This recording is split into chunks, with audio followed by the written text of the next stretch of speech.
Hi, this is Yosarian from BoyMeetsPhone.com. What I have here today is the eco-friendly Samsung Replenish. This one has been on Sprint for some time now, but it just recently hit Boost Mobile. Taking a quick hardware tour of the device, up front we have a 2.8-inch QVGA display with a resolution of 240 by 320. Above the display we have the chrome earpiece, and on the left side of the earpiece is the proximity sensor and the status light.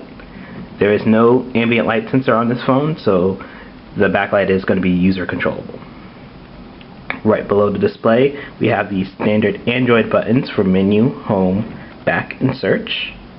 These are physical buttons. They are sloped up slightly to make the transfer from the keyboard to the Android button smoother.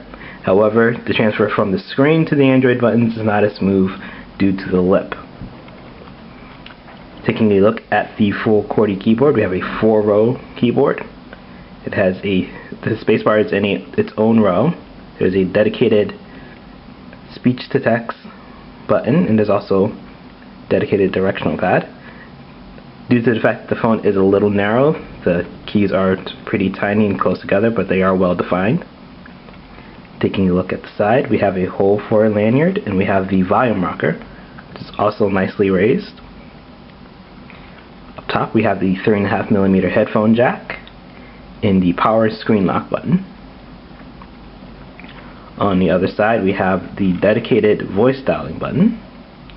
We have a single stage camera button, and right below the camera button we have a notch to pry off the battery door. And when I say pry, I really mean pry. On the bottom we have the micro USB port and the microphone. Taking a look at the back, we have a 2-megapixel fixed focus camera. That's the reason why it's a single stage button. We also have the phone's speaker. I'm going to pry off the back. It's not that fun to take off, but it also means that it's not going to fall off that easy. And right here we have the phone's 1600 milliamp hour battery. And we also have the micro SD card slot. And it ships with a 2 gig micro SD card. The Samsung Replenish was the first device built around UL's interim sustainability requirements for mobile devices. This was not only the first device built around it, but the first device to receive a platinum certification for it. It is made out of over 82% post-consumer recycled material. It has an energy efficient charger and USB cable. Also, the packaging is made out of 82% post-consumer recycled material and is 100% recyclable.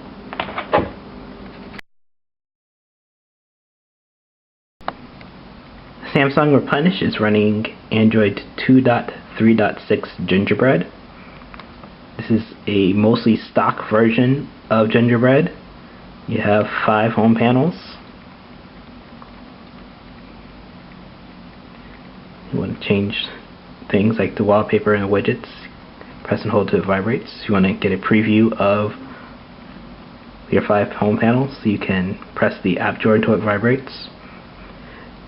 This does have mobile ID, which is Boost Mobile's version of Sprint ID, which adds different packs, which includes apps and widgets specific to the type of pack you're adding. So look what ID packs you have available.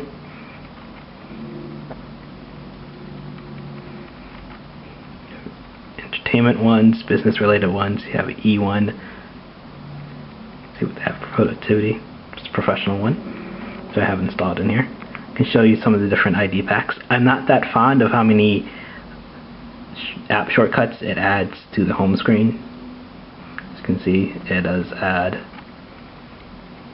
a fair amount of shortcuts. I'm going to go to the socially connected one. I'm assuming that they add this many shortcuts on the home screen to preview, to show you what you get with the pack. However, I'm just still not that fond of having the home screen cluttered like this. As far as input methods go on the Replenish, you have the physical 4-row QWERTY keyboard. The device is slightly narrow, so the buttons are small and close together, but offer good tactile feedback, have a nice clickiness when you type, and they also are well defined. I do like the addition of the voice to text button in the directional pad, making it easy to go back and delete certain things. There is a on-screen keyboard, which is kind of awkward to use due to the physical QWERTY keyboard right here. You have the standard Android gingerbread keyboard though for your on-screen method, which only works in landscape. I do find it slightly less awkward when the keyboard is on the right side, but it's still a awkward thing typing on screen when you have the physical keyboard right there. The Samsung Replenish is powered by a Qualcomm Snapdragon chipset. This is the MSM7627-2 chipset, so that has a 600 MHz Scorpion CPU and a Adreno 200 GPU clocked at 200 MHz. As far as performance goes on this device, I found that it was rather nice despite its small screen and what most would consider a underpowered processor. It's able to handle all the basic tasks quite nicely, like web browsing, watching videos on YouTube, sending messages, checking email. You also play Angry Birds on this with no issues graphic-wise. However, due to the small screen, it might not be as enjoyable as it is on other devices.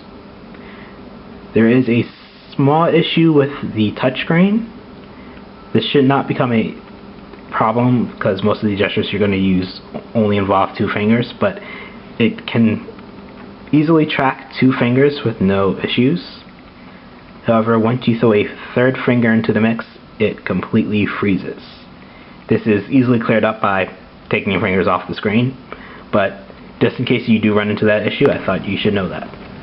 Thanks to the fact that the Replenish has a small display, a 600 MHz processor, and a 1600 mAh battery, the battery life on it is quite nice. I've been able to get about a day of usage out of the device. At my highest, I've been able to get 1 day and 17 hours out of the device before I had to charge it.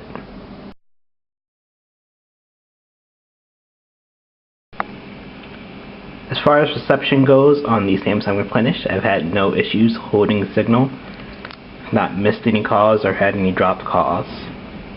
This is running off of Sprint's 3G network. This is a EVDO revision 0 device, so you're not going to see the highest 3G data speeds, but it does hold consistent. As far as sound goes, out of the earpiece, you'll notice at the highest level, you'll hear a slight hissing and crackling, but other than that, it is audible. And the same goes for the speaker. You'll hear slight hissing and crackings at its highest volume, but still more than audible. Taking a look at the web browser on this Samsung Replenish, we have a standard Android WebKit browser. This is a stock version. I'm going to head over to boymeetsphone.com, which I have open in a separate window. As you can tell, text is really hard to see. Unfortunately, this is due to the resolution of the display, but it does support pinch to zoom, and it does work rather smoothly. So you can pinch in until you can actually make out what it says on the display. Unfortunately, you're going to run into this issue anytime you're browsing anything that's not optimized for a mobile device. Also, due to the fact that this is using, the processor is using a ARM version 6 instruction set, you are not going to be able to view full flash websites. Full flash is not supported on this phone.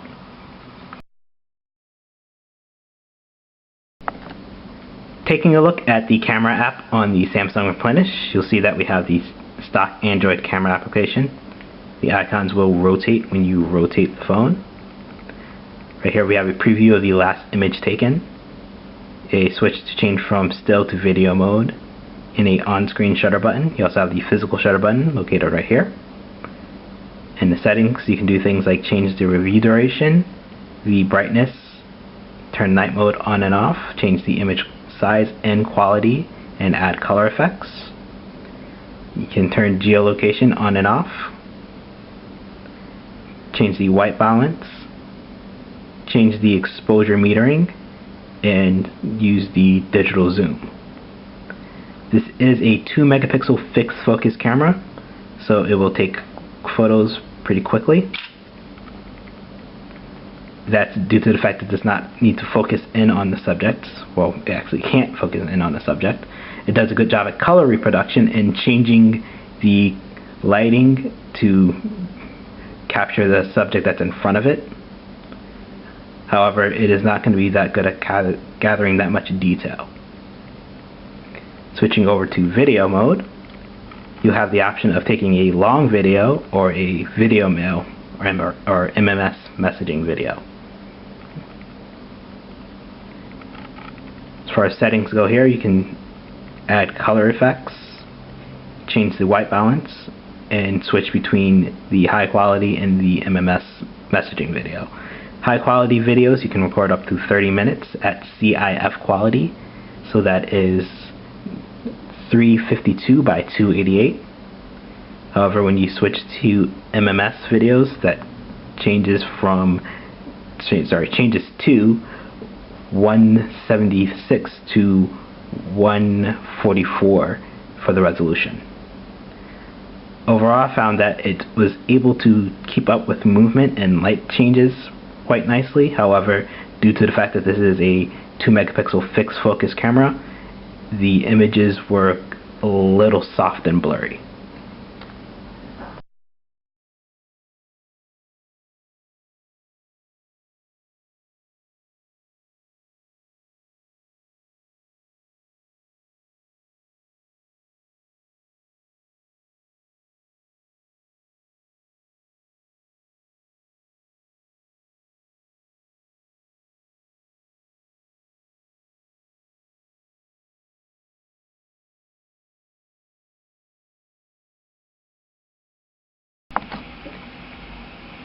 To be honest, going into this review, I didn't have the highest of expectations, but the Samsung Replenish surprised me.